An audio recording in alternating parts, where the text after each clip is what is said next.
Bismillahirrahmanirrahim. Assalamualaikum warahmatullahi wabarakatuh. Innal hamdalillah nahmaduhu wa nasta'inuhu wa nastaghfiruh wa na'udzu billahi min shururi anfusina wa sayyiati a'malina. May yahdihillahu fala mudilla lahu wa may yudlil fala hadiya lahu. أشهد أن لا إله إلا الله وحده لا شريك له وأشهد أن محمدا عبده ورسوله يا أيها الذين آمنوا اتقوا الله حق تقاته ولا تموتن إلا وأنتم مسلمون يا أيها الناس اتقوا ربكم الذي خلقكم من نفس واحدة وخلق منها زوجها وبث منهما رجالا كثيرا ونساء واتقوا الله الذي تساءلون به والأرحام إن الله كان عليكم رقيبا يا أيها الذين آمنوا اتقوا الله وقولوا قولا سديدا يصلح لكم أعمالكم ويغفر لكم ذنوبكم ومن يطع الله ورسوله فقد فاز فوزا عظيما. أما بعد فإن أصدق الحديث كتاب الله وخير الهدي هدي محمد صلى الله عليه وعلى آله وسلم وشر الأمور محدثاتها فإن كل محدثة بدعة وكل بدعة ضلالة وكل ضلالة في النار. Hadirin sekalian yang saya hormati dan saya muliakan, alhamdulillah, segala puji dan syukur kita panjatkan kepada Allah Subhanahu wa taala atas segala nikmat dan anugerah yang diberikan kepada kita. Dialah Allah Subhanahu wa taala yang terus melimpahkan kebaikan dan rahmatnya kepada kita. Nikmat-nikmat yang kita rasakan dan kita hidup dengannya di atas muka bumi ini. Dan nikmat-nikmat tersebut tentunya sebagaimana yang dimaklumi ada kewajiban di belakangnya dan ada tanggung jawab yang harus dipertanggungjawabkan. Dari kewajiban seorang hamba terhadap nikmat adalah dia mensyukuri nikmat Allah yang tidak terhingga tersebut. Allah telah menjelaskan tentang banyaknya nikmat itu. Wa in ta'uddu ni'matallahi la tuhsuha. Dan kalau kalian ingin menghitung nikmat Allah, kalian tidak akan mampu untuk menjumlahnya. Dan dari kewajiban terhadap nikmat adalah mensyukurinya. Allah Subhanahu wa taala berfirman, "Wa id ta'addana rabbukum la in syakartum la azidannakum wa la in kafartum inna 'adabi lasyadid." Dan ketika Rabb kalian mengumumkan, memaklumkan kepada kalian, andai kata kalian bersyukur, niscaya saya akan menambah kalian. Dan apabila kalian kufur, mengingkari nikmat, maka sungguh siksaanku sangatlah pedih. Sungguh siksaanku sangatlah pedih. Dan setiap nikmat akan dipertanyakan pada hari kiamat. Wala tus'alunna yawma idzin 'anil na'im. Dan sungguh kalian pada hari kiamat akan dimintai pertanggungjawaban atas segala nikmat yang Allah Subhanahu wa taala karuniakan kepada kalian. Karena itulah selalu menghitung dan mengingat banyaknya nikmat Allah kepada kita. Ini adalah salah satu tugas yang wajib dilaksanakan atas setiap muslim dan muslimah. Yaitu dari bentuk kesyukuran kepada Allah Subhanahu wa taala. Di mana para ulama menjelaskan bahwa syukur itu dibangun di atas 3 rukun. Rukun yang pertama, dia memuji Allah Subhanahu wa taala dengan lisannya terhadap segala nikmat yang dia dapatkan. Karena itulah Nabi SAW telah menuntunkan di dalam hadits Anas bin Malik yang diriwayatkan oleh Imam Muslim, innallaha la yahmadul abda idza akala, innallaha la yarda lil abdi idza akala al akalata fayahmadallaha 'alaiha wa idza syariba syurbatan fayahmadallaha 'alaiha. Sungguhnya Allah sangat ridha kepada seorang hamba apabila dia makan sebuah makanan, dia memuji Allah terhadap hal tersebut. Dan apabila dia meminum sebuah minuman, maka dia memuji Allah Subhanahu wa taala atas hal tersebut. Maka ini dari bentuk kesyukuran. Dia memuji Allah Subhanahu wa taala dengan lisannya. Kemudian dari rukun syukur, seorang meyakini di dalam hatinya bahwa nikmat itu semata-mata datangnya dari Allah. Semata-mata datangnya dari Allah. Ya. Bukan dari kekuatannya, bukan pula dari kepandaiannya, dan bukan pula dari kedudukannya, tapi nikmat itu semata-mata datangnya dari Allah Subhanahu wa taala, sebagaimana firman Allah, "Wa ma bikum min ni'matin faminallah." Nikmat apapun yang ada pada kalian, maka itu datangnya dari sisi Allah Subhanahu wa taala. Iya. Kemudian yang ketiga dari rukun syukur adalah seorang hamba menggunakan nikmat tersebut pada apa yang dicintai dan diridai oleh Allah Subhanahu wa taala. Inilah dari bentuk kesyukuran terhadap nikmat. Ya, siapa yang mendapatkan nikmat kemudian dia tidak menggunakannya di dalam apa yang Allah cintai dan apa yang Allah ridai, maka hakikatnya dia mendapat ujian dan mendapat musibah. Berkata Imam Abu Hazim Salamah ibn Dinar al-A'raj, ya, kullu ni'matin la tuqarribuka minallahi fahiya baliyah. Setiap nikmat yang tidak mendekatkan diri engkau kepada Allah, maka itu adalah ujian. Itu adalah musibah. Itu adalah musibah. Iya. Maka mensyukuri nikmat ini adalah hal yang hendaknya selalu kita tanamkan di dalam diri kita, dan kita berusaha agar supaya segala aktivitas kita dibangun di atas dasar mensyukuri nikmat Allah Subhanahu wa taala. Dan dari hal yang patut kita syukuri, kita diberi kesempatan oleh Allah Subhanahu wa taala hadir di majelis yang mulia ini, di dalam sebuah rumah dari rumah Allah Subhanahu wa taala, masjid dari masjid-masjid Allah Subhanahu wa taala. Dan ini adalah nikmat yang sangat besar. Ya, nikmat yang sangat besar, di mana Rasulullah sallallahu alaihi wasallam telah menyatakan di dalam hadits Abi Hurairah yang diriwayatkan oleh Imam Muslim, "Ma min qaumin jalasu fi baitin min buyutillah yatluna kitaballahi wa yatadarasunahu fima bainahum illa nazalat alaihimus sakinah wa ghashiyatkumur rahmah wa haffatkumul malaikah wa dzakarakumullahu ta'ala fiman 'inda."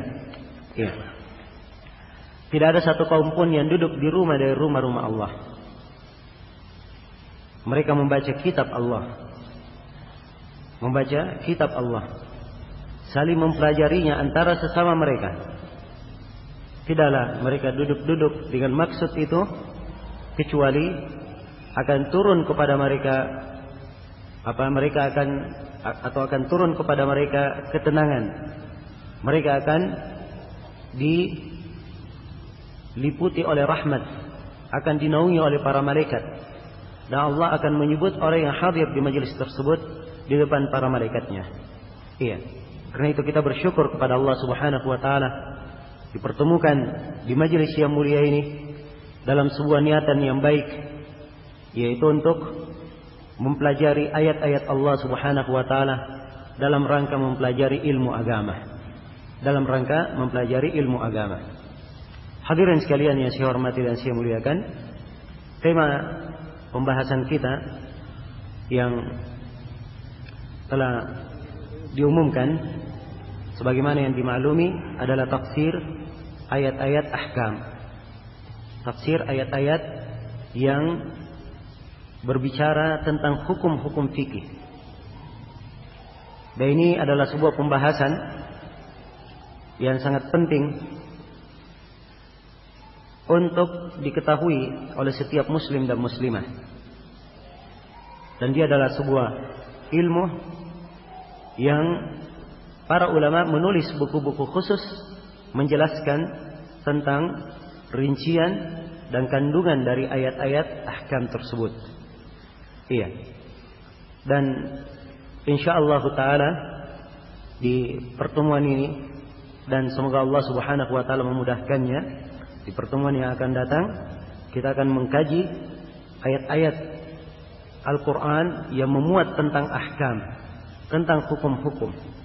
Namun sebelum saya masuk ke dalam materi, saya ingin menyampaikan sejumlah pendahuluan yang saya anggap bahwa pendahuluan ini adalah pendahuluan yang sangat penting.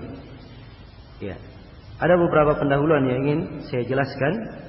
Yang pertama, pendahuluan terkait dengan majelis ilmu ini sendiri. Saya akan memberikan beberapa pendahuluan yang diperlukan oleh seorang penuntut ilmu. Kemudian yang kedua, saya akan memberikan beberapa pendahuluan yang penting kita ketahui tentang ilmu tafsir. Sebab kita akan menafsirkan ayat-ayat ahkam. Kemudian yang ketiga, saya akan memberikan beberapa pendahuluan terkait dengan ahkamul Quran, hukum-hukum yang terkandung di dalam Al-Quran ataupun ayat-ayat yang memuat hukum-hukum itu. Ini 3 pembahasan sebagai pendahuluan yang akan saya uraikan di awal pertemuan kita ini.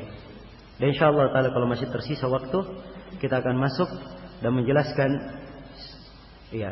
ayat-ayat ahkam itu, dan kita akan mulai dari surah Al-Fatihah yang merupakan pembuka dari Al-Quran hingga akhir dari Al-Quranul Karim pada ayat-ayat yang memuat hukum-hukum. Adapun pendahuluan yang pertama yang ingin saya sampaikan di sini sebagai peringatan untuk diri saya dan untuk seluruh hadirin, harus diketahui bahwa menuntut ilmu itu adalah sebuah nikmat yang sangat agung. Adalah sebuah nikmat yang sangat agung dan ibadah yang sangat mendekatkan diri seorang hamba kepada Allah Subhanahu wa taala. Iya. Ilmu agama itulah yang diterangkan di dalam kitab-kitab yang diturunkan oleh Allah. Dan kita umat Islam, ilmu agama kita diterangkan di dalam Al-Quran. Dan diutusnya para nabi dan para rasul untuk menjelaskan jalan ilmu agama ini. Dan secara khusus untuk kita umat Islam, diutus kepada kita Nabi Muhammad sallallahu alaihi wasallam menjelaskan jalan kepada kita. Menjelaskan jalan kepada kita. Dan alhamdulillah, tuntunan dari Al-Quran dan sunnah Rasulullah sallallahu alaihi wasallam adalah tuntunan yang lengkap. Tidak ada kekurangan di dalamnya. Segala perkara yang diperlukan oleh manusia, ya, di masa ini, masa sebelumnya, dan masa yang akan datang, segala ketentuannya ada di dalam Al-Quranul Karim. Dan ini dari nikmat Allah yang patut kita syukuri. Allah mengingatkan nikmat ini di dalam Al-Quran. Al-yawma akmaltu lakum dinakum wa atmamtu alaikum ni'mati wa raditu lakumul Islam madina. Pada hari ini telah kusempurnakan agama kalian dan telah kucukupkan nikmatku atas kalian, serta saya ridha Islam sebagai agama kalian. Dan Allah Subhanahu wa taala berfirman menjelaskan lengkapnya tuntunan agama. Ya. Ma farratna fil kitabi min syai'. Kami tidak pernah menelantarkan, tidak pernah mengalfakan sesuatu apapun penyebutannya di dalam Al-Quran. Maksudnya di dalam Al-Quran itu diterangkan segala perkara yang diperlukan oleh manusia. Dan Allah Subhanahu wa taala berfirman, "Wa anzalna 'alaikal kitaba tibyanan likulli syai'." Dan kami menurunkan kepada engkau wahai Nabi Muhammad Al-Kitab, Al-Quran, sebagai penjelas untuk segala sesuatu. Ya, untuk segala sesuatu. Tidak ada yang diperkecualikan. Dan ini adalah nikmat yang sangat agung, nikmat yang sangat besar yang patut kita syukuri. Karena itu siapa yang Allah Subhanahu wa taala berikan taufik kepadanya di dalam menuntut ilmu, maka dia telah mengumpulkan sejumlah keutamaan. Keutamaan yang pertama, dia menegakkan sebuah ibadah termasuk ibadah yang paling afdal, ibadah yang paling utama bagi seorang hamba. Kemudian yang kedua, dengan menuntut ilmu agama ini, dia ingin menjadi para pewaris yang mewarisi ilmu para nabi dan para rasul. Sebab para ulama, sebagaimana yang disabdakan oleh Rasulullah sallallahu alaihi wasallam, warathatul anbiya. Mereka adalah pewaris para nabi. Mereka adalah pewaris para nabi. Maka siapa yang ingin mewarisi warisan para nabi, maka hendaknya dia menuntut ilmu agama. Kemudian dengan mempelajari ilmu agama ini, derajat seorang hamba akan diangkat oleh Allah di dunia dan di akhirat. Allah berfirman, "Yarfa'illahu alladhina amanu minkum walladhina utul ilma darajat." Allah mengangkat orang-orang yang berilmu di antara kalian, dan Allah mengangkat orang-orang yang beriman di antara kalian, dan orang-orang yang berilmu Allah mengangkatnya beberapa derajat. Allah mengangkatnya beberapa derajat. Dan Rasulullah sallallahu alaihi wasallam bersabda di dalam hadits Umar bin Khattab yang diriwayatkan oleh Imam Muslim, "Innallaha la yarfa'u bihadzal kitabi aqwaman wa yad'u bihi akharin." Sesungguhnya Allah mengangkat dengan Al-Qur'an ini sekelompok kaum dan merendahkan dengan Al-Qur'an ini sekelompok kaum yang lainnya. Siapa yang mempelajari Al-Qur'an, ya, mengagungkannya dan mengamalkannya, maka Allah akan mengangkat derajatnya. Siapa yang berpaling darinya, tidak mencintainya dan menyibukkan dirinya dengan selain Al-Quran, maka Allah akan merendahkan derajatnya. Allah akan merendahkan derajatnya. Ya. Dan seorang yang disampaikan kepadanya agama, disampaikan kepadanya ayat-ayat Al-Quran dan hadits Rasulullah sallallahu alaihi wasallam, dia hanya masuk kepada salah satu dari dua golongan. Tidak ada golongan yang ketiga. Apakah dia beruntung atau dia merugi? Apakah dia beruntung atau dia merugi? Iya. Dan Allah telah jelaskan dua golongan ini dalam Al-Quran. Wa nunazzilu minal Qur'ani ma huwa shifaa'un wa rahmatun lil mu'minin wa la yazidu adh-dhalimina illa khasara. Dan kami menurunkan dari Al-Quran, kami menurunkan dari Al-Quran apa yang merupakan obat dan rahmat bagi orang-orang yang beriman. Jadi Al-Quran bagi orang yang beriman, dia adalah obat dan rahmat. Sebaliknya orang-orang yang zalim, mereka tidak mengambil tambahan dari Al-Quran kecuali kesengsaraan, kerugian untuk mereka. Dan itu pula makna hadits Rasulullah sallallahu alaihi wasallam yang diriwayatkan oleh Imam Muslim dari Abu Malik Al-Asy'ari radhiyallahu taala anhu, di mana Rasulullah sallallahu alaihi wasallam bersabda, "Wal Qur'anu hujjatul laka au hujjatun 'alaik." Dan Al-Qur'an itu adalah hujjah yang menguatkan engkau atau hujjah yang akan memberatkan engkau. Iya. Kalau dia beramal dengan Al-Quran, dia mempelajarinya, maka Allah Subhanahu wa taala akan memudahkan jalannya dan menjadikan Al-Quran itu sebagai hal yang memberatkan, hal yang memudahkannya, hal yang menguatkannya. Sebaliknya kalau dia berpaling dari Al-Quran, ya, maka itu adalah hujjah akan memberatkannya, sebuah argumen yang harus dia pertanggungjawabkan pada hari kiamat. Demikian keberadaan seorang muslim terkait dengan ilmu agama ini.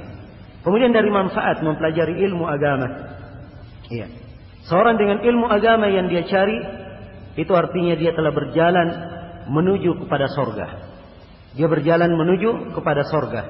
Rasulullah sallallahu alaihi wasallam bersabda di dalam hadits Abi Hurairah yang diriwayatkan oleh Imam Muslim, "Man salaka tariqan yaltamisu fihi ilma, sahhalallahu lahu bihi tariqan ilal jannah." Siapa yang menempuh sebuah jalan yang dia mencari ilmu di dalam jalan tersebut, maka Allah akan memudahkan untuknya jalan menuju kepada sorga. Jalan menuju kepada sorga. Maka orang yang menuntut ilmu itu artinya dia berjalan menuju kepada surga Allah Subhanahu wa taala. Orang yang menuntut ilmu dan dia terus terpacu ke depan mengambil ilmu tersebut, maka dia adalah hamba yang paling berhak untuk mendapatkan kebaikan dan rahmat di sisi Allah Subhanahu wa taala. Sebuah kisah yang harusnya kita mengambil ibrah dan pelajaran diterangkan di dalam hadits Abu Waqid Al-Laythi yang diriwayatkan oleh Imam Al-Bukhari dan Imam Muslim, di mana ada 3 orang yang datang ke majelis Nabi sallallahu alaihi wasallam. 3 orang datang ke majelis Nabi dan Nabi sedang menyampaikan pelajaran. Maka salah seorang dari mereka dia melihat tempat yang kosong di depan, maka dia maju ke depan. Adapun yang kedua, dia duduk di belakang.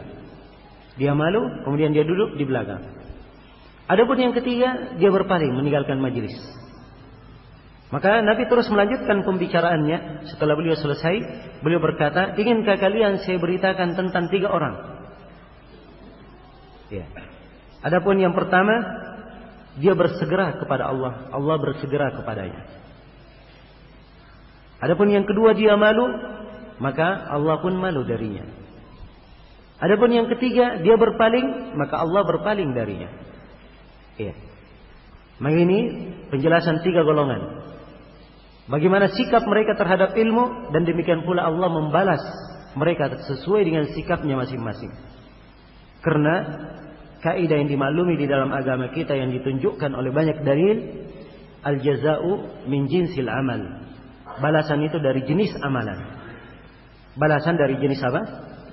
Dari jenis amalan yang dia lakukan. Kalau dia bersemangat menuju kepada jalan Allah, Allah akan bukakan jalan-jalan itu. Kalau dia berpaling darinya, maka Allah akan berpaling darinya. Dalam artian meninggalkannya. Dan sedikit orang itu mendapatkan taufik dan inayah dari Allah Subhanahu wa taala. Maka semangat di dalam menuntut ilmu ini adalah hal yang sangat penting. Perkara yang sangat ditanamkan oleh Rasulullah sallallahu alaihi wasallam. Bahkan Nabi sallallahu alaihi wasallam mengingatkan di dalam hadits Anas bin Malik, juga datang dari hadits Ibnu Abbas dan selainnya. Beliau berkata, "Manhumani la yashba'an. Manhumun li talibi ilmin wa manhumun li talibid dunya." Ada 2 ketamakan. 2 kantong ketamakan yang tidak pernah kenyang. Tidak ada kenyangnya. Yang pertama adalah manhu, milik penuntut ilmu. Sebab siapa yang sudah merasakan ilmu agama dan telah menyelami walaupun sedikit dari keindahannya, maka dia akan terus merasa dahaga untuk meneguk keindahan ilmu itu dan terus mencarinya. Maka penuntut ilmu itu tidak pernah dia merasa kenyang dengan ilmu yang dia dapatkan. Dan ini ada di sirah para ulama kita. Bagaimana mereka menuntut ilmu hingga di masa tuanya pun masih tetap membaca, belajar, dan juga mengambil istifadah dari orang-orang yang berilmu. Nah, itulah ucapan sebagian para ulama bahwa menuntut ilmu itu talabul ilm minal mahdi ilal lahdi, dari ayunan sampai ke liang lahat. Dan itu pula ucapan yang masyhur dari Imam Ahmad rahimahullahu taala. Pernah seorang melihat Imam Ahmad sedang membawa pena dan baju beliau masih belepotan tinta. Maka orang tersebut berkata, "Wahai Imam Ahmad, sampai kapan engkau dengan keadaan yang seperti ini, bersama tinta terus?" Maka Imam Ahmad mengucapkan ucapan beliau yang masyhur itu. Kata beliau, "Ma'al mahbarah ilal maqbarah." Kata beliau, bersama tinta sampai ke kuburan. Sebab sifat dari ilmu itu, ini adalah hal yang menunjukkan bagi seorang hamba. Tidak akan pernah puas seorang hamba itu dengan ilmu yang dia dapatkan. Terus dia akan mencari tambahan dan mencari tambahan. Dan Rasulullah sallallahu alaihi wasallam tidak pernah diperintah oleh Allah meminta tambahan nikmat apapun selain daripada tambahan ilmu. Beliau tidak pernah diperintah oleh Allah untuk meminta tambahan kekuasaan, tambahan nikmat dunia, tambahan nikmat istri, tambahan nikmat keturunan. Tidak pernah diperintah Rasulullah sallallahu alaihi wasallam untuk hal itu. Tapi beliau diperintah oleh Allah Subhanahu wa taala memohon tambahan ilmu. Allah berfirman kepada nabinya, "Wa qur rabbi zidni ilman." Dan katakanlah, ya, wahai Rabbku, tambahkanlah ilmuku. Tambahkanlah ilmuku. Kemudian kantong yang kedua yang tidak pernah kenyang adalah kantongnya pencari dunia. Ya. Sebab pencari dunia tidak akan pernah merasa cukup dengan apa yang dia dapatkan. Dan ini waliyadzu billah tabiat yang jelek pada anak Adam. Yang Nabi sallallahu alaihi wasallam telah mengingatkan di dalam hadits Ibnu Abbas dan selainnya diriwayatkan oleh Imam Al-Bukhari dan Muslim. Ya, "Lau anna li ibni Adam wadiyain min dhahab labtagha ilaihi mathalitha." Andai kata anak Adam itu ya punya 2 lembah berisi emas, maka dia akan mencari lembah yang ketiga. Dan tidak ada yang bisa memenuhi perut anak Adam itu, ya, tidak ada yang bisa memenuhi mulutnya kecuali tanah di kuburan nanti yang akan menyumbat mulutnya. Barulah dia berhenti. Iya. Ini sebuah hakikat dan tabiat yang diterangkan oleh Nabi sallallahu alaihi wasallam. Karena itu seorang muslim hendaknya dia melihat dirinya di mana keadaannya di kehidupan dunia ini dari apa yang diterangkan oleh Rasulullah sallallahu alaihi wasallam. Kemudian di antara keutamaan lain bagi orang yang menuntut ilmu. Iya. Ilmu itu adalah sesuatu yang meninggikan derajat seorang hamba. Meninggikan derajat seorang hamba. Sampai di dalam Al-Quran ya, disebutkan tentang anjing-anjing pemburu yang terlatih diberikan hukum khusus terhadapnya. Boleh untuk dimakan hasil buruannya. Allah berfirman, "Fakulu mimma amsakna 'alaikum." Makanlah kalian dari apa yang ditangkap oleh anjing-anjing pemburu itu. Jadi anjing yang sudah dilatih, diburu, ya. Kapan dia memburu hewan buruan dilepas dengan bismillah, ya. Dan dia memburunya dengan perintah dari pemiliknya, kemudian dia datang membawa hewan buruan, maka hewan buruannya bisa dimakan. Bisa dimakan. Tapi anjing yang tidak terlatih tidak boleh dimakan apa? Hewan buruannya. Jelas ya? Tidak boleh dimakan hewan buruannya. Subhanallah. Anjing saja ada yang terlatih dan tidak terlatih, diberikan keutamaan pada yang terlatih yang membedakannya dengan yang tidak terlatih. Sebab dia punya tambahan ya, pengetahuan dari sisi apa? Dia terlatih. Kalau makhluk saja seperti ini, yang sifatnya hewan saja keadaannya seperti ini, ada yang dilebihkan oleh Allah Subhanahu wa taala lantaran dia lebih terlatih, maka tentunya anak Adam yang Allah telah muliakan itu akan lebih mulia dengan ilmu tersebut. Akan lebih mulia dengan ilmu tersebut. Yang jelas kalau kita berbicara tentang keutamaan ilmu agama, ini adalah pembahasan yang sangat luas. Tapi ada hal yang lebih penting yang ingin saya tekankan di sini. Ya, dan insyaallah taala seluruh dari kita memahami dan memaklumi pentingnya ilmu agama dan bagaimana manfaatnya. Tapi di sini ada hal-hal yang ingin saya sampaikan sebagai perkara yang sangat penting bagi orang yang menuntut ilmu. Yang pertama, ilmu itu adalah ibadah, dan ibadah itu harus dibangun di atas dasar keikhlasan kepada Allah Subhanahu wa taala. Dan ibadah itu harus dibangun sesuai dengan tuntunan Rasulullah sallallahu alaihi wasallam. Iya. Karena itulah kewajiban yang paling pertama bagi seorang penuntut ilmu adalah dia menjaga keikhlasannya. Dia menjaga keikhlasannya. Bagaimana dia berusaha agar supaya ia di dalam menuntut ilmu itu dia mencarinya semata-mata hanya untuk Allah Subhanahu wa taala. Iya. Keikhlasan ini diperintah di dalam Al-Quranul Karim. di dalam banyak ayat dan diperintah di dalam hadis Rasulullah sallallahu alaihi wasallam. Ya. Dan nas-nas yang menjelaskan tentang wajibnya ikhlas dan hal yang terkait dengan keikhlasan, ini adalah nas yang sangat mutawatir di dalam syariat kita. Di antara ayat Al-Quran yang memerintah adalah firman Allah Subhanahu wa ta'ala, "Faman kana yarju liqa'a rabbih falyamal 'amalan shalihan wa la yusyrik bi'ibadati rabbih ahada." Siapa yang mengharap perjumpaan dengan Rabb-Nya, siapa yang mengharap dia ingin mendapatkan kenikmatan pada hari kiamat, melihat kepada wajah Allah, maka hendaknya dia beramal dengan amalan yang salih dan jangan dia mempersekutukan Allah. Jangan dia mempersekutukan siapapun di dalam peribadatan kepada Allah Subhanahu wa ta'ala. Ini syarat harus terjaga, syarat keikhlasan. Dan Allah Subhanahu wa ta'ala berfirman, "Wa ma umiru illa liya'budullaha mukhlishina lahud-din hunafa wa yuqimus salata wa yu'tuz zakah wa dzalika dinul qayyimah."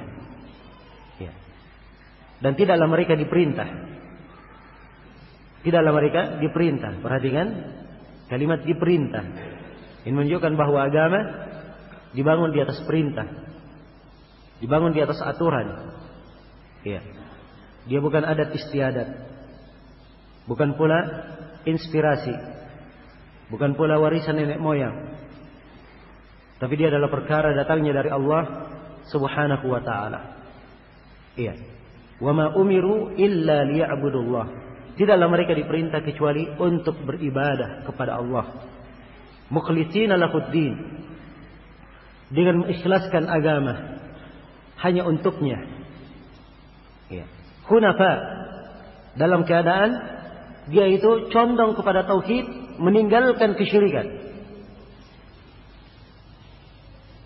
Wa yuqimus salata wa yu'tuz zakata, mereka menegakkan salat, mengeluarkan zakat. Kemudian disebutkan itulah agama yang lurus. Seluruh amalan itu tadi disebut sebagai apa? Sebagai agama. Dan di dalam hadis Rasulullah sallallahu alaihi wasallam, Nabi bersabda, "Innamal a'malu binniyat wa innamal likulli imri'in ma nawa." Hadis Umar bin Khattab, riwayat Bukhari dan Muslim. Sungguhnya setiap amalan itu dengan niat, dan setiap muslim itu akan mendapatkan sesuatu sesuai dengan niatnya, sesuai dengan niatnya. Maka seorang muslim, seorang penuntut ilmu, kewajiban yang paling pertama terhadap dirinya, dia menuntut ilmu itu ikhlas karena Allah Subhanahu wa ta'ala. Iya. Ikhlas karena Allah Subhanahu wa ta'ala. Dan makna ikhlas di dalam menuntut ilmu diterangkan oleh para ulama. Ya. Yang pertama, dia menuntut ilmu tersebut semata-mata mengharapkan pahala dari Allah Subhanahu wa ta'ala. Kemudian yang kedua, dia menuntut ilmu tersebut untuk mengangkat kejahilan dari dirinya. Untuk mengangkat kejahilan dari dirinya. Kemudian yang ketiga, dari makna ikhlas, dia ikhlas dalam menuntut ilmu tersebut agar supaya dia melaksanakan perintah-perintah Allah Subhanahu wa ta'ala. Iya. Sebab ini hakikat dari kehidupan. Seorang hidup dibangun di atas dia menjalankan perintah. Ibnul Qayyim rahimahullahu ta'ala berkata di dalam sebagian buku beliau, kata beliau, sesungguhnya kehidupan hamba itu, innal abda mutaqallibun baina ahkamin baina ahkamil awamir wa ahkamin nawazil. Ya. Seorang hamba itu dia berbolak-balik, berputar antara hukum-hukum perintah dan hukum-hukum nawazil. Hukum perintah maksudnya perintah agama, apa yang diperintah, apa yang dilarang. Hukum nawazil maksudnya apa yang akan didapatkan oleh hamba, apa yang akan menimpanya di muka bumi ini. Apakah dari kesenangan atau kesengsaraan, dari kebaikan atau kejelekan, ya, dari kenikmatan atau musibah, itu yang dikatakan nawazil. Jelas? Kemudian Ibnu Qayyim berkata, wa biqadri taqayyudihi bi ahkamil awamir yakunu al-lutfu bihi fi ahkamin nawazil. Ya. Sesuai dengan kadar keterikatan dia melaksanakan ahkamin nawazil, hukum-hukum awamir, ya. Sepanjang dia terus menegakkan perintah, meninggalkan larangan, maka sepanjang dia menegakkan hal tersebut, itulah yang menentukan kelembutan Allah untuknya di dalam ketentuan yang Allah turunkan padanya. Apakah dia beruntung atau merugi, mendapatkan rahmat atau tidak, mendapatkan kenikmatan atau musibah, itu yang menentukan. Ya. Karena itulah seorang hamba hendaknya menjaga keberadaan dirinya di atas keikhlasan. Di atas keikhlasan. Dan keikhlasan ini adalah seorang hamba memperbaiki antara dirinya dan antara Allah Subhanahu wa taala. Dia mengikhlaskan ibadah itu hanya kepada Allah. Kapan dia mengikhlaskan ibadah itu kepada Allah, memperbaiki apa yang antara dirinya dan antara Allah, maka Allah akan memperbaiki apa yang antara dia dan antara makhluk. Apa yang antara dia dan antara makhluk.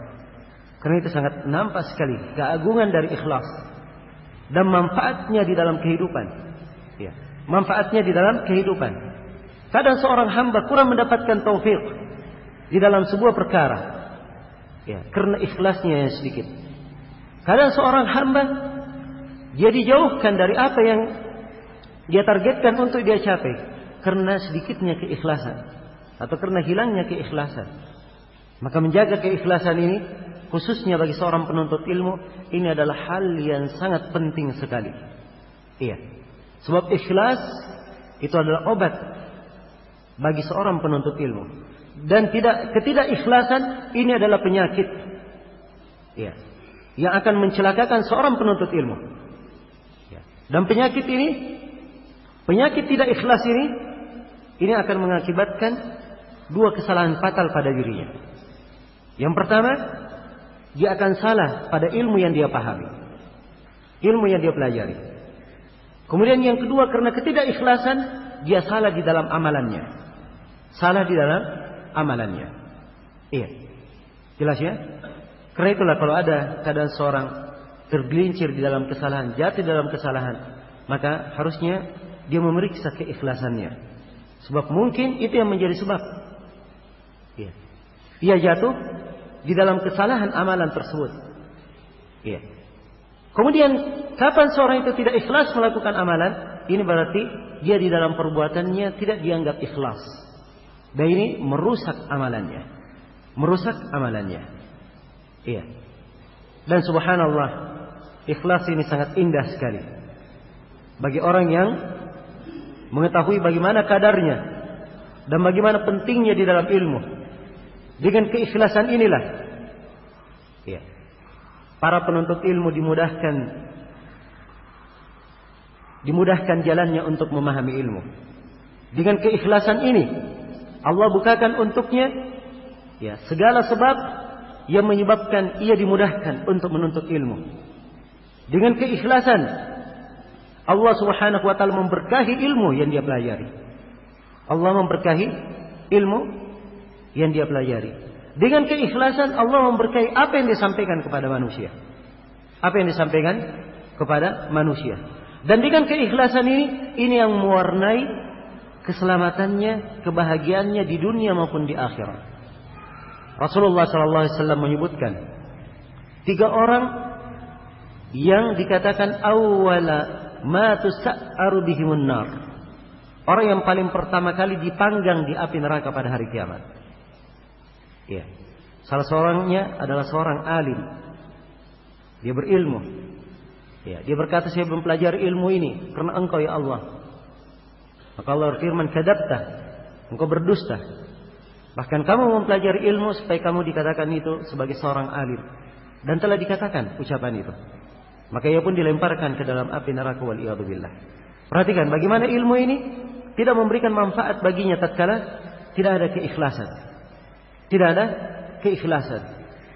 Tapi tatkala dia ikhlas kepada Allah Subhanahu wa taala, Allah akan palingkan dia dari segala kejelekan.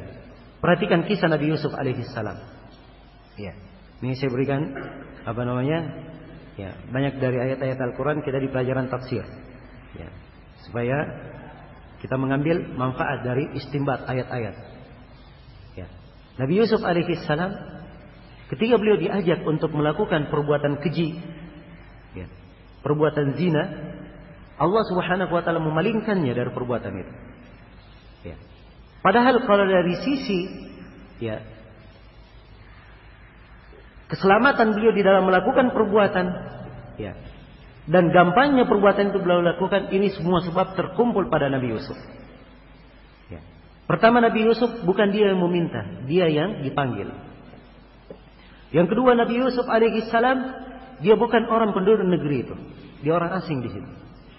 Ya. Kalau memang dia penduduk negeri mungkin dia malu kepada sanak pemilihnya, keluarganya, ya, untuk melakukannya. Tapi dia adalah orang yang asing. Ya. Mungkin saja dia bisa pergi kemana saja dia inginkan setelah itu. Ya.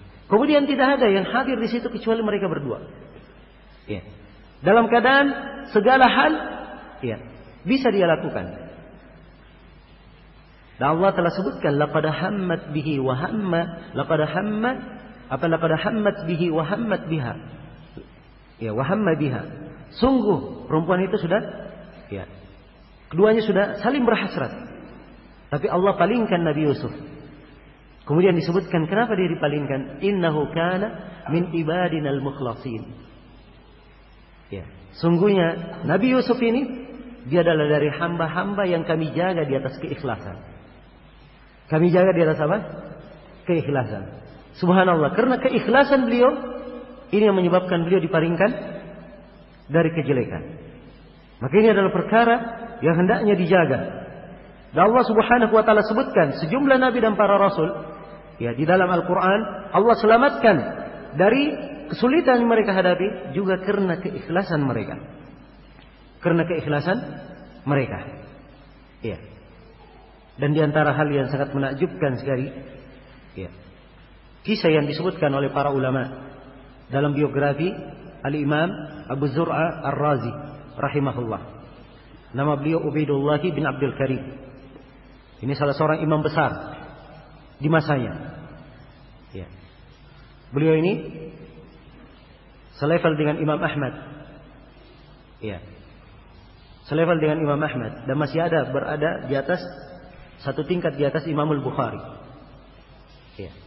Abu Zur'a Ar-Razi sebagaimana diriwayatkan oleh Al-Khatib Al-Baghdadi dalam tarikhnya, diriwayatkan pula oleh Ibn Abi Hatim dalam Muqaddimat Jarh wa Ta'dil. Dan disebutkan di dalam sejumlah buku biografi ketika Abu Zur'a Ar-Razi sudah mendekati ajalnya. Ya. Dalam kondisi beliau sudah sakaratul maut. Beliau dikunjungi oleh para ulama di negeri itu. Dan datang berkunjung pertama Muhammad bin Muslim bin Warah. Ini lebih tua dari beliau. Ya. Dan salah seorang ulama yang terkenal di negeri Rai, ya, tempat tinggal Abu Zur'a. Kemudian hadir juga di situ Abu Hatim Ar-Razi, ya, rekan beliau, ya, rekan beliau dalam menuntut ilmu dan di dalam menyampaikan ilmu. Nama lengkapnya Muhammad bin Idris, ya, Abu Hatim Ar-Razi. Dan hadir sejumlah para ulama yang lainnya. Bahkan mereka ketika melihat Abu Zur'a Ar-Razi dalam keadaan sakaratul maut, ya, mereka ingin menerapkan hadis Rasulullah SAW, mentalkin, ya, mentalkin orang yang akan meninggal dengan apa? Kalimat la ilaha illallah. Ya. Tapi mereka malu melakukannya. Mereka malu melakukan hal itu kepada Abu Zur'a. Sebab Abu Zur'a ini, ya, ini termasuk orang yang menjadi panutan di negerinya. Walaupun Abu Hatim Muhammad bin Muslim bin Warah juga rekan-rekan beliau, tapi mereka banyak menghormati Abu Zur'a Ar-Razi. Ya. Maka mereka malu, ya, segan untuk membisikkan hal itu kepada Abu Zur'a. Segan dia katakan, ya Abu Zur'a, ucapkan la ilaha illallah. Ya. Bagaimana tidak segan? Ilmu beliau yang menyampaikan. Maka Muhammad bin Muslim bin Warah pun berkata, begini saja, kita berikan isyarat kepadanya. Maka mulailah Muhammad bin Muslim bin Wara berkata, menyampaikan sanadnya. Beliau berkata, haddatsani Ad-Dhahhak bin Makhlad an Abdul Hamid bin Ja'far an Salih. Titik. Dia tidak lanjutkan hadisnya. Ya, beliau berkata menceritakan kepada saya Ad-Dhahhak bin Makhlad dari Abdul Hamid bin Ja'far dari Salih. Beliau diam, tidak melanjutkan. Setelah itu Abu Hatim juga menyampaikan hadis yang sama. Kata beliau, haddatsani Bundar. Ya. Bundar nama lengkapnya Muhammad bin Bashar. Ya. Qala haddatsani Abdul Hamid bin Ja'far an Salih. Juga titik. Apa qala haddatsani Bundar, qala haddatsani Abu Asim an Abdul Hamid bin Ja'far an Salih. Ya. Jadi Abu Hatim berkata menceritakan kepada saya Bundar dari Abu Asim, dari Abdul Hamid bin Ja'far, dari Salih. Titik, dia tidak lanjutkan. Maka Abu Zur'ah yang sedang sakaratul maut ini mendengar dua imam ini mentalkinnya, ya, dia ingin mengisyaratkan hadis, maka Abu Zur'ah pun paham bahwa dua orang ini ingin mentalkinnya dengan kalimat la ilaha illallah. Ya. Dalam keadaan beliau sakaratul maut, maka beliau berkata, ya, beliau membawakan sanadnya. Kata beliau, haddatsani Bundar Muhammad bin Bashar. Qala haddatsani Abdul Hamid bin Ja'far. Qala haddatsani Abu Asim an Abdul Hamid bin Ja'far an Salih bin Abi Arib an Kathir bin Murrah an Mu'ad bin Jabal. Anna an-nabiy sallallahu alaihi wasallam qala man kana akhir kalamihi la ilaha illallah dakhala al-jannah. Setelah itu beliau meninggal. Ya. Setelah itu beliau meninggal. Jelas ya? Jadi beliau bawakan sanadnya yang tadi hanya diambil potongannya saja oleh dua imam ini supaya diingatkan. Ya, beliau langsung paham apa yang mereka mau bacakan itu, sanadnya sampai kemana. Ya, Abu Zur'ah paham. Maka beliau lengkapi sanad. Kata beliau, haddatsani Bundar. Ya, menceritakan kepada saya Bundar, ya, dari Abu Asim, dari Abdul Hamid bin Ja'far, dari Salih bin Abi Arib, dari Kathir bin Murrah, dari Mu'ad bin Jabal. Nabi sallallahu alaihi wasallam bersabda, siapa yang akhir ucapannya la ilaha illallah, maka dia masuk surga. Setelah itu beliau meninggal. Berarti beliau akhir ucapannya apa? La ilaha illallah. Dalam sebagian riwayat kisah, ya, ada yang menyebutkan bahwa beliau baru menyampaikan siapa yang akhir ucapannya la ilaha illallah, setelah itu beliau meninggal. Ya. Setelah itu beliau meninggal. Perhatikan ya, keikhlasan seseorang di dalam menuntut ilmu.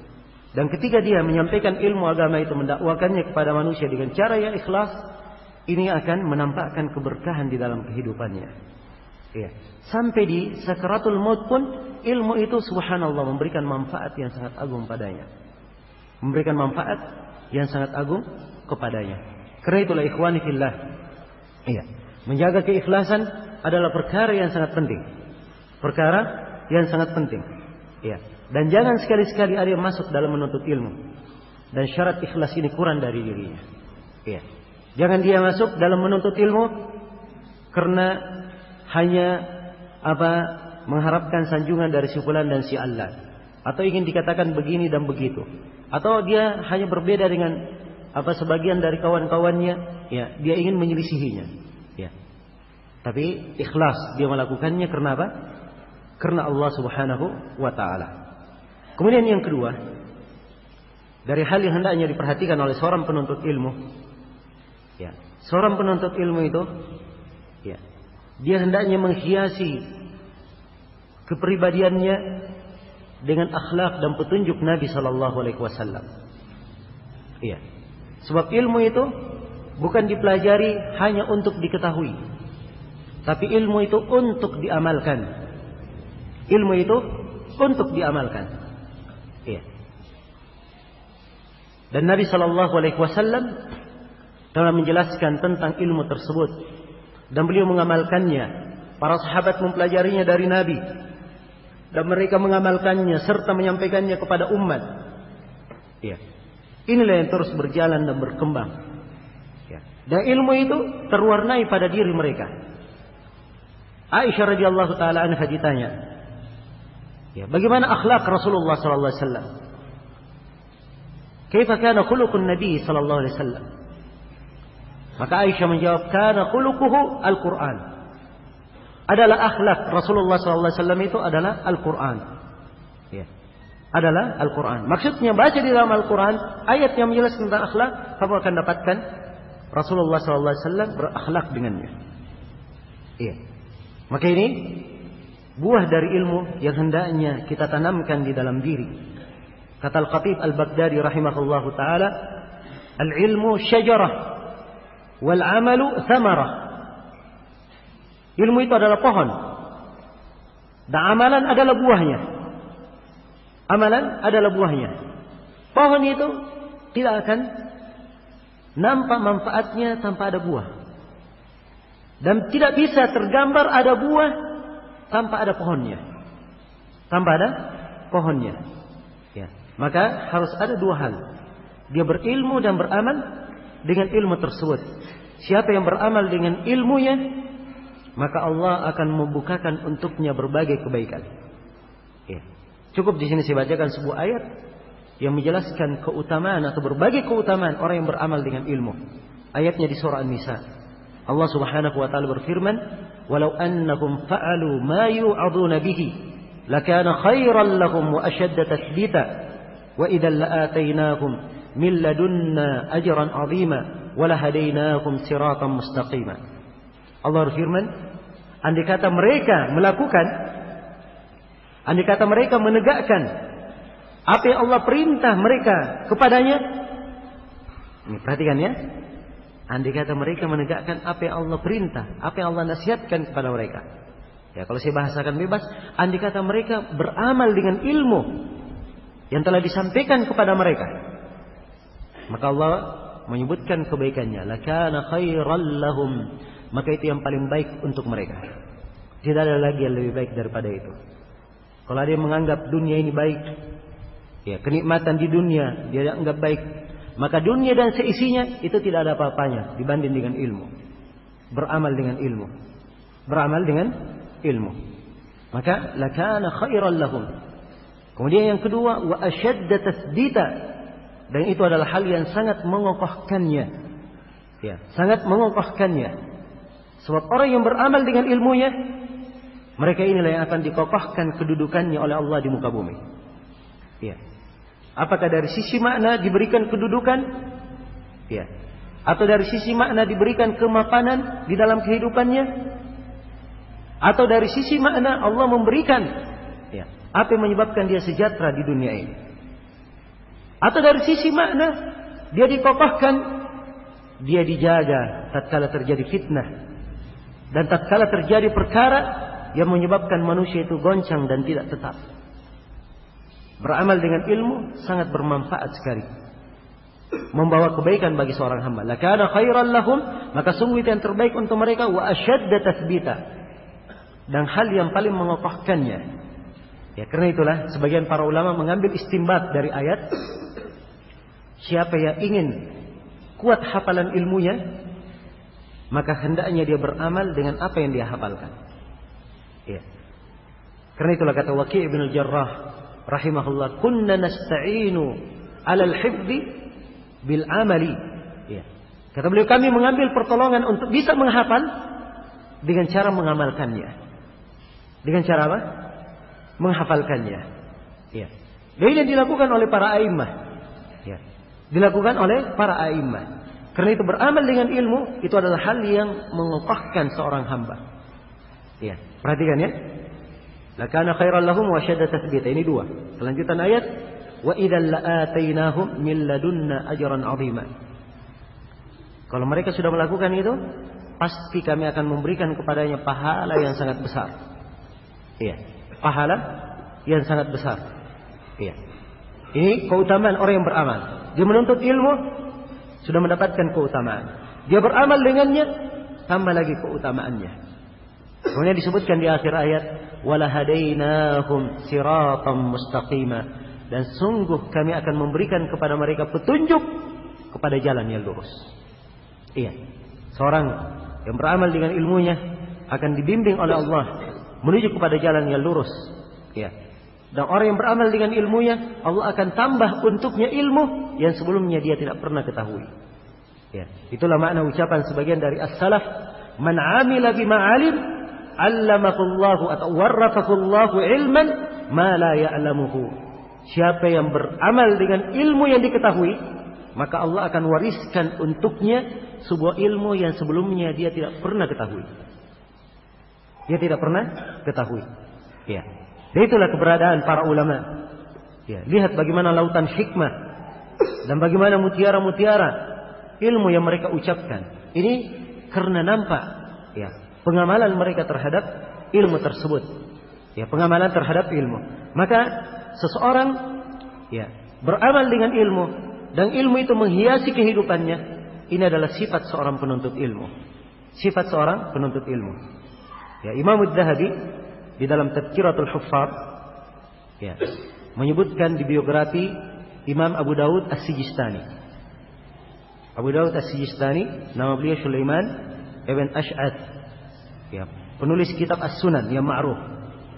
Abu Dawud As-Sijistani dikatakan oleh Imam Az-Zahabi adalah para ulama, mereka mengatakan ya, kana Abu Dawud yushabbah bi Ahmad bin Hanbal fi hadyihi wa dallihi wa samtihi.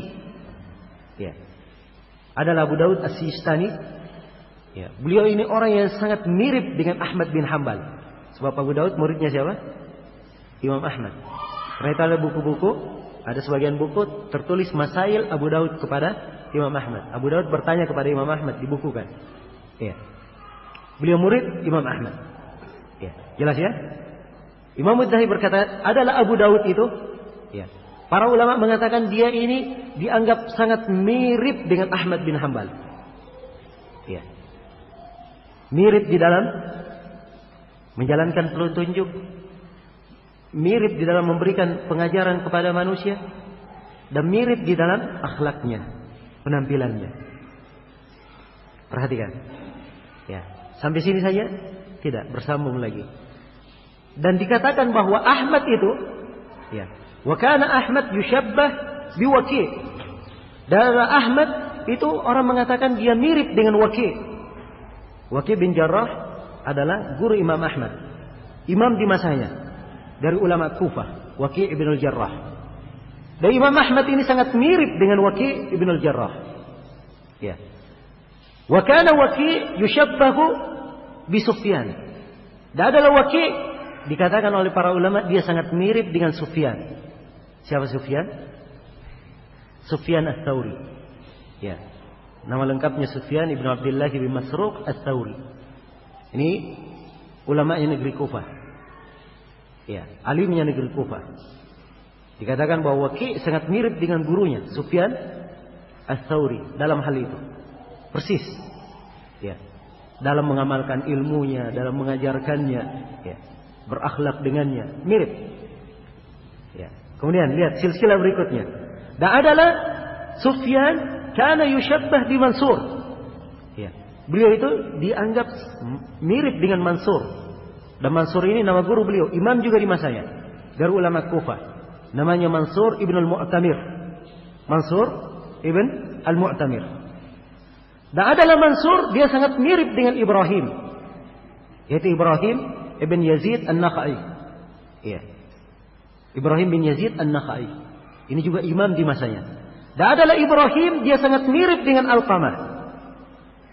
Mirip dengan Alqamah. Alqamah bin Qais. Juga dari ulama Kufah. Ini semuanya dari ulama Kufah ya. Ya, ke atas. Ya, Imam Ahmad tinggal di Irak. Irak itu dekat Kufah. Jelas ya? Baik. Dan adalah Alqamah. Beliau ini sangat mirip dengan Abdullah bin Mas'ud radhiyallahu taala. Dan adalah Abdullah bin Mas'ud sangat mirip dengan Nabi sallallahu alaihi wasallam. Perhatikan ya. Bagaimana silsilah mubarakah. Ya. Dan ini menunjukkan kepada kita bagaimana para ulama mereka menjaga diri mereka berakhlak dengan ilmu yang mereka amalkan. Ya. Bukan hanya sekedar berbicara saja. Ya. Kemudian pandai mengatakan begini dan begitu. Ya.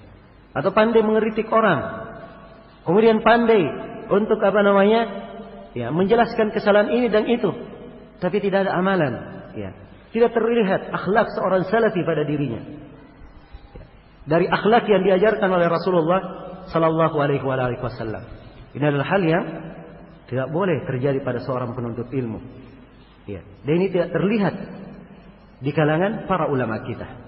Dan dari kisah yang saya sampaikan tadi juga terdapat di dalamnya pelajaran bahwa ilmu itu diambil dari orang-orang yang menjadi panutan. Diambil dari orang-orang yang menjadi panutan. Dan ilmu itu diambil dari guru. Diambil dari guru. Tidak seorang membaca sendiri. Ya. Kemudian membuat kesimpulan-kesimpulan sendiri. Ya. Dan ini subhanallah fenomena di masa ini yang membuat menyebabkan terjadinya berbagai kejadian yang merusak ilmu dan orang-orang dan merusak ilmu dan mencemarkan nama-nama orang yang berilmu. Ya. Munculnya orang-orang yang mengambil ilmu dan mempelajari ilmu tapi tanpa guru yang membimbingnya. Tanpa guru yang membimbingnya. Dan ini tidak dilakukan oleh para ulama. Ya.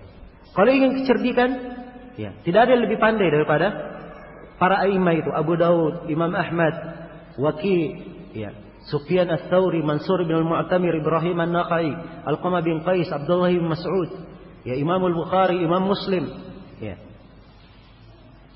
Kemudian Imam An-Nasai, Imam At-Tirmidzi, Imam Ibnu Majah dan selainnya dari para a'immah, semuanya adalah orang yang sangat kuat hafalannya.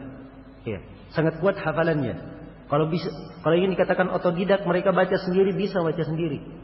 Ya. Bahkan pernah ada kisah menakjubkan dari Imam Tirmidzi, ya, rahimahullah. Ya, beliau keluar dalam sebuah perjalanan, ingin mencari berkeliling menuntut ilmu, mencari guru. Ya, biasanya sebelum keluar beliau kalau ada riwayat oleh kawan-kawannya, ya, buku dari seorang guru, maka buku itu dia tulis. Ya, buku itu dia tulis, kemudian nanti kalau dia ketemu guru, si pemilik buku, maka Imam Tirmidzi mengambil langsung dari guru, membaca buku itu. Jelas ya? Maka suatu hari Imam Tirmidzi, ya, sedang berjalan, maka dikabarkan bahwa ada Syekh fulan. Imam Tirmidzi ingat bahwa ada 2 jilid bukunya yang dia bawa. Ingin dia cari Syekh ini. Ya. Begitu sampai ke tempat Syekh tersebut, ya, beliau periksa kantongnya, ternyata bukunya ketinggalan di negerinya. Ya. Ingat ya, ketinggalan di mana? Di negerinya. Ya, ini bukan ketinggalan di dalam kota. Bisa balik lagi ngambil. Di negerinya ketinggalannya. Ya. Perlu waktu yang sangat lama, ya, untuk kembali ke negerinya. Maka Imam Tirmidzi berkata kepada Syekh, enggak apa-apa insyaallah. Ya, 2 buku itu saya sudah hafal. Ya, subhanallah. Padahal beliau sekedar menulis saja, belum niat menghafal. Dari apa yang dia tulis dia sudah hafal. Ya. Sekedar menulis. Maka dia baca seluruh riwayat Syekh tersebut. Ya. Kata Syekhnya, enggak benar kamu bilang kamu baru mendengar dari saya. Pasti kamu sudah pernah dengar. Kenapa kamu bisa hafal semua? Ya, maka Syekh itu berkata, baik, saya akan memberikan kepada engkau riwayat-riwayat. Ya. Yang tidak ada di dalam buku itu. Maka Syekh tersebut membaca riwayat-riwayat. Ya. Saya lupa apakah 20 atau 50 riwayat. Dan Imam Tirmidzi mengulanginya sekaligus tanpa kurang 1 huruf pun. Ya. 1 kali menghafal. Jelas ya? Juga di antara kisah yang menakjubkan kisah Imam Al-Bukhari. Ya. Yang diuji oleh ahli hadis di negeri Baghdad. Ya. Kisahnya ada sebagian para ulama yang mempermasalahkan. Ya, namun hakikatnya kisah ini adalah kisah yang kuat insyaallah. Dia masyhur dalam buku-buku tawarikh dan diterima oleh para ulama. Ya, dari masa ke masa. Imam Al-Bukhari diuji oleh para ahli hadis di Baghdad. 10 orang maju mengujinya. Setiap 10 orang ini sudah mempersiapkan 10 hadis yang sudah dibolak-balik matan dan sanadnya. Ya. Jadi hadis pertama matan dengan sanadnya misalnya, matannya diambil untuk hadis pertama, diambil sanad yang kelima di situ dipasang. Ya. Matan yang kelima dipindah ke sanad yang ke-10 misalnya, dibolak-balik. Ya, jelas ya?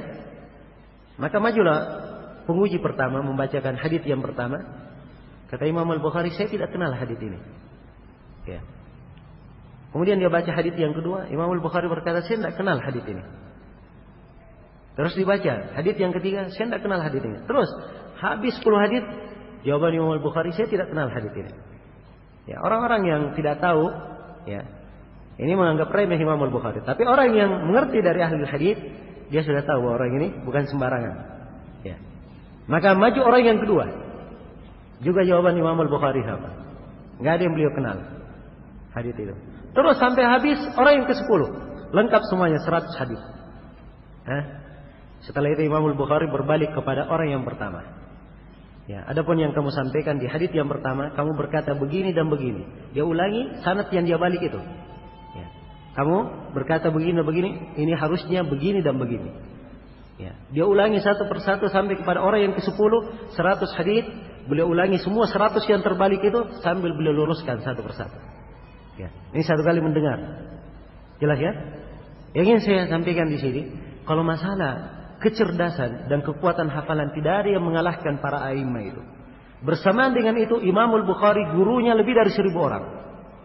Imam Muslim berguru lebih dari 1000 orang guru. Imam Ahmad rahimahullah ta'ala dan selainnya dari para a'immah, ratusan bahkan ribuan guru mereka. Semuanya punya guru. Tidak ada yang otodidak baca buku sendiri. Ya. Jelas ya? Sebab orang yang baca buku sendiri itu biasanya banyak terjadi kesalahan padanya. Ya, karena itu masyhur di ucapan para ulama salaf terdahulu, "Man kana syaikhuhu kutubah yaghlibu khata'uhu sawabah." Ya, siapa yang gurunya adalah buku-bukunya, maka kesalahannya akan lebih mendominasi kebenarannya. Ya. Karena itu mengambil dari guru ini sangat penting. Apalagi ada ilmu-ilmu yang ilmu ini tidak tercatat di dalam buku-buku. Hanya bisa diambil dari para ulama. Iya. Sekarang subhanallah buku-buku itu sudah ada semuanya. Semuanya sudah dicetak. Gak perlu orang hafal Sahih Al-Bukhari. Ya, Sahih Muslim dan seterusnya. Ya, hafal sanadnya dan sebagainya. Seperti para a'immah dahulu. Semua buku sudah terjaga. Ya. Ketentuan ilmu hadits sudah sangat kuat. Sehingga hadits apapun itu bisa dipastikan keabsahannya ataupun ketidakabsahannya. Semuanya sudah lengkap. Ya. Ada semuanya di buku ilmu itu. Tapi kunci-kunci ilmu itu masih ada di dada para ulama. Harus diambil dari para ulama. Dan untuk memahami isi dari buku itu, ya, dan memastikan apa yang dia pahami dari buku, juga harus diambil dari siapa? Ya, harus diambil dari para ulama. Ya. Kapan dia mengambil dari dirinya sendiri, inilah letak yang menyebabkan dia kadang jatuh di dalam kesalahan. Subhanallah. Ya. Saya pernah suatu saat melihat sebuah kejadian. Yang kejadian ini saya nggak setuju terjadi. Ya. Saya melihat seorang imam di masjid dari kawan-kawan kita. Setelah berdiri menjadi imam, langsung dia berdiri. Begitu salam, langsung dia berdiri, tinggalkan tempat sholatnya. Ya. Saya heran. Tidak pernah saya melihat selama saya menuntut ilmu. Ya. Dari para ulama kita ada yang melakukan hal yang seperti itu. Ya. Apa dalilnya? Maka saya bertanya, apa dalilnya? Maka beliau pun menjelaskan, ya, dalilnya begini dan begini, yang kesimpulannya ada di dalam kitab Al-I'tisam karya Asy-Syatibi. Ya. Baik, saya bilang bawa ke sini kitab I'tisamnya, kita kaji bersama. Ya. Dibawakan bukunya, saya baca kalamnya Imam Asy-Syatibi. Imam Asy-Syatibi di situ berkata, ya, andai kata seorang itu duduk di atas bara-bara api, itu lebih baik daripada dia tetap di tempat duduknya setelah dia salam. Saya bilang, sudah, ini kalamnya Imam Syatibi benar. Dan saya kira antum keliru dalam memahaminya. Ya. Sebab yang dimaksud oleh Imam Syatibi bukan berdiri meninggalkan tempat duduk, tapi dia berbalik menghadap ke makmum, itu yang dimaksud. Jadi kalau seorang imam dia sudah salam, assalamualaikum warahmatullah, assalamualaikum warahmatullah, dari petunjuk Nabi dia duduk sebentar, hanya sekadar membaca istighfar 3 kali, kemudian membaca Allahumma antas salam wa minkas salam, tabarakta ya dzal jalali wal ikram. Jelas ya? Setelah itu dia berbalik ke makmum. Karena itu di dalam banyak hadis diterangkan bagaimana bentuk berbaliknya Nabi. Kadang wajahnya semua dengan tubuhnya, kadang bentuk serongnya bagaimana, kadang dia dari kanan atau dari kiri. Itu diterangkan di dalam riwayat untuk menjelaskan beliau berbalik menghadap kemana? Ke makmum, bukan berdiri meninggalkan tempat sholat, saya bilang. Ya. Maka tidak ada, saya bilang, yang memahami seperti itu, dan tidak pernah kita lihat dari para ulama ada yang memahami. Ya, tapi subhanallah kawan kita ini, ya, tetap di atas pendapatnya. Dan saya tidak ingin ribut-ribut. Ya. Begitu sampai di Saudi, ya, saya hafal ucapan Imam Syatibi itu huruf per huruf. Ya. Kemudian saya ketika ada kesempatan dengan Syekh Shalal Fauzan, saya tanyakan, ya Syekh, Imam Syatibi berkata begini dalam Al-I'tisam. Saya bacakan masnya. Ya. Sebagian kawan-kawan ada yang memahami dari ucapan Imam Syatibi, kalau selesai sholat tidak boleh duduk di tempat sholat, dia pergi meninggalkan apa? Tempat sholat tersebut, mencari tempat yang lain. Apa jawaban Syekh? Kita boleh ada kalam jahil. Ini ucapan orang yang jahil, kata Syekh. Ya. Afatnya, kata beliau, ya, yang membuat dia salah dalam hal ini karena dia membaca kitab tanpa guru. Karena dia membaca kitab tanpa guru. Ya, kemudian setelah itu Syekh memberikan kisah-kisah. Ya, yang harusnya, dan ini sebenarnya maksud kenapa saya bercerita, sebab Syekh ya menyampaikan sebuah kisah yang ingin kita ambil pelajaran di sini. Jangan sampai seorang itu membaca tanpa guru. Ya, Syekh menyebutkan bahwa di dalam Sahih Al-Bukhari, ya, dan haditsnya di Sahih Muslim ya, tapi beliau ketika itu menyebutkan di Sahih Bukhari. Ada hadits al-habbatus sauda syifa'un likulli da illa al-maut atau illa sam. Ya. Haditsnya berbunyi habbatus sauda, jintan hitam, itu adalah obat untuk segala penyakit kecuali apa? Kecuali mati. Ada orang dia tidak berguru sama guru, dia baca sendiri hadits ini. Di bukunya itu habbatus sauda, titiknya bukan satu tapi titiknya dua. Ya. Jadi bacanya apa? Al-hayyatus sauda. Ya. Tahu artinya al-hayyatus sauda? Hitam apa? Ular hitam. Ya. Jadi artinya ular hitam. Ya. Itu adalah obat untuk segala penyakit kecuali apa? Kecuali mati. Kata Syekh, akhirnya dia mencari ular hitam, kemudian dia makan, akhirnya dia yang mati. Maka kata Syekh Hafizahullah, kata beliau, lihat, qatalahu jahluhu. Ya, kejahilan dia yang membunuhnya. Ya. Ini akibat apa? Membaca sendiri. Ya. Dan disebutkan juga di dalam beberapa buku apa? Buku biografi atau di buku mustalah tentang tasfifat dan sebagainya.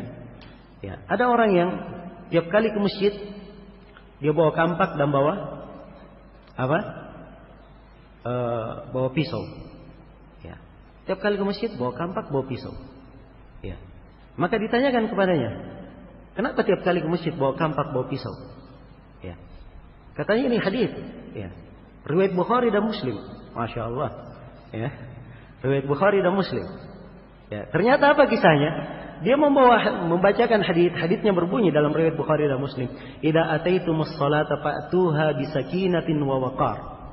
Kalau kalian datang ke salat, maka datangilah salat itu dengan sakinatin wa waqar. Sakinah artinya apa?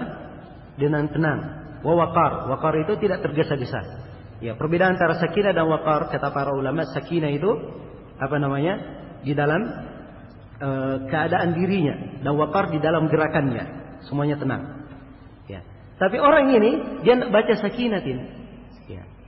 Mungkin dia salah baca atau mungkin di bukunya yang salah tertulis apa? Dia baca fa'tuha bisikinin. Ya. Wa fa'zin. Ya, bukan waqar tapi dia baca wa fa'zin.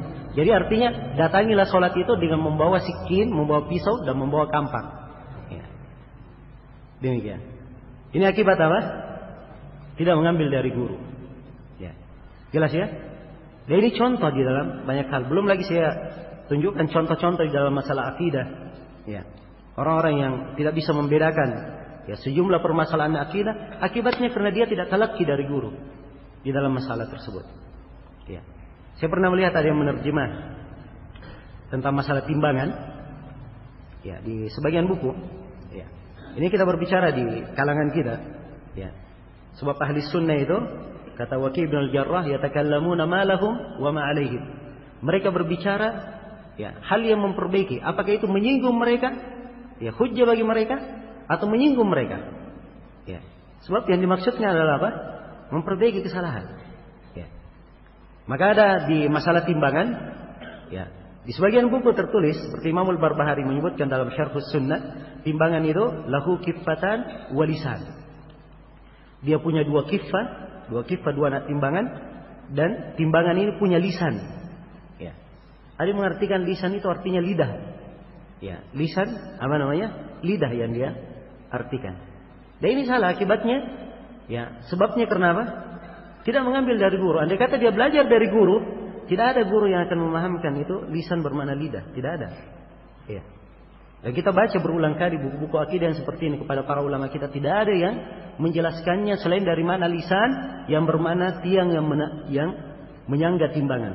Neraca misalnya ada tiang yang menyangganya sebagai apa namanya? Hal yang menimbangnya, itu yang disebut lisan dalam bahasa Arab. Jelas ya? Ya. Jadi kata lisan ini memang dalam bahasa mungkin berarti lidah dan mungkin berarti tiang yang menyangga apa?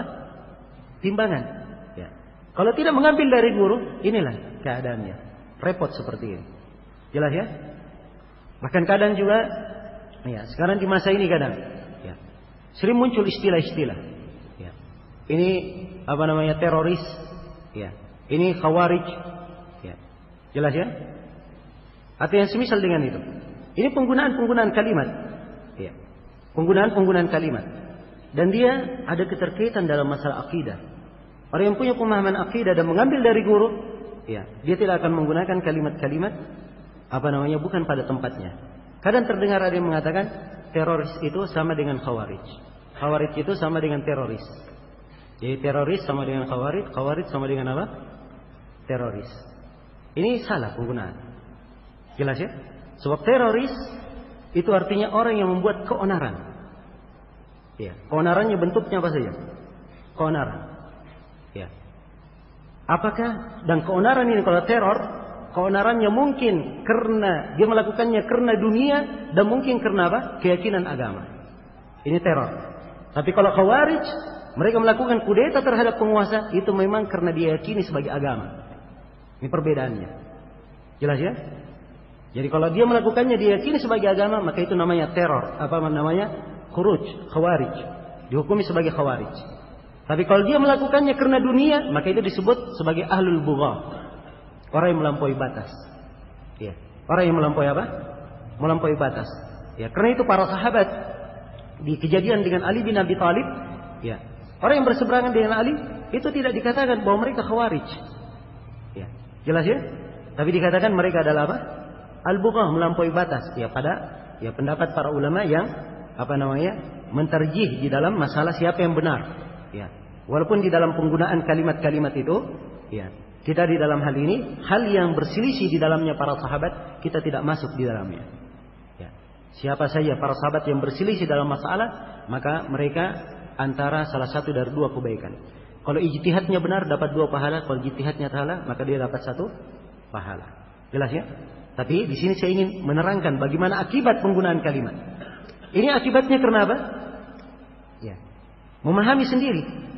Ya, kalau dia duduk dengan guru di majelis guru-guru kita, itu jelas sekali mereka membedakan ahlul bughat itu siapa, khawarij itu siapa. Ya, pembedaannya bagaimana? Dan ini adalah hal yang dimaklumi. Hal yang dimaklumi. Maka demikian ikhwani fillah, ini dari etika yang hendaknya dijaga oleh seorang penuntut ilmu. Dia mengikhlasi dirinya, menghiasi dirinya dengan akhlak yang mulia, ya.